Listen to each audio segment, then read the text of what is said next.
এরকম মাটির হাঁড়ি কম বেশি সব বাসায় থাকে। এই হাঁড়িগুলো হচ্ছে পেয়ারি তেহেরির হাঁড়ি। আমি এগুলোতে তেহেরি অর্ডার করেছিলাম। আমি এগুলো ফুটু করেছি গাছ লাগানোর জন্য। গাছ লাগালে তো টবে ফুটু অবশ্যই করতে হবে। কিভাবে সহজ পদ্ধতিতে তলা ফেটে না যায় মতো আমি হাঁড়িগুলো ফুটু করেছি, এটা আজকে আপনাদের সাথে শেয়ার করছি। একটা বড় হাঁড়িতে ডুবু ডুবু করে পানি নিয়েছি। আপনারা হয়তো খেয়াল করেছেন পাত্রটি আমি হাঁড়িতে কিভাবে ডুবিয়েছি। একটি পেরেক নিয়ে হাতুড়ির সাহায্যে খুব আস্তে আস্তে টুকতে হবে। কিভাবে ঠুকছি দেখে নিন।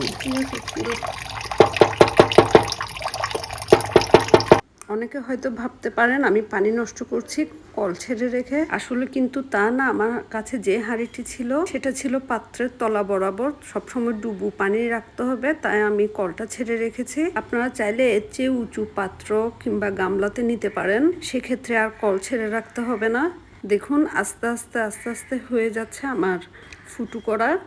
একটা জিনিস অবশ্যই খেয়াল রাখতে হবে, পাত্রটি ফাঁকা রাখা যাবে না, ভেতরে যাতে অবশ্যই পানি ঢুকে যায়।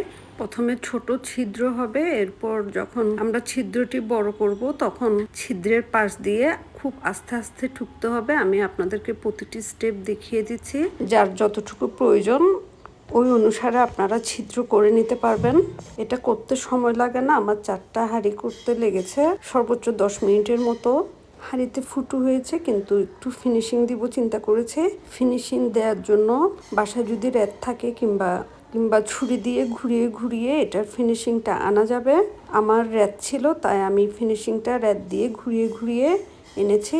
পদ্ধতিটা আসলে অনেক সহজ। এর চেয়ে যদি কোনো সহজ পদ্ধতি থেকে থাকে আপনারা আমাদের সাথে অবশ্যই শেয়ার করবেন। অনেক দরকারি একটা ভিডিও, যদি প্রয়োজন মনে করে থাকেন তাহলে অবশ্যই শেয়ার করবেন। শেয়ার করে আপনাদের ওয়ালে রেখে দেবেন।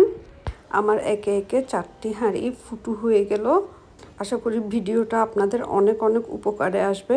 শেষ পর্যন্ত ভিডিওটা দেখার জন্য আপনাদের অনেক অনেক ধন্যবাদ।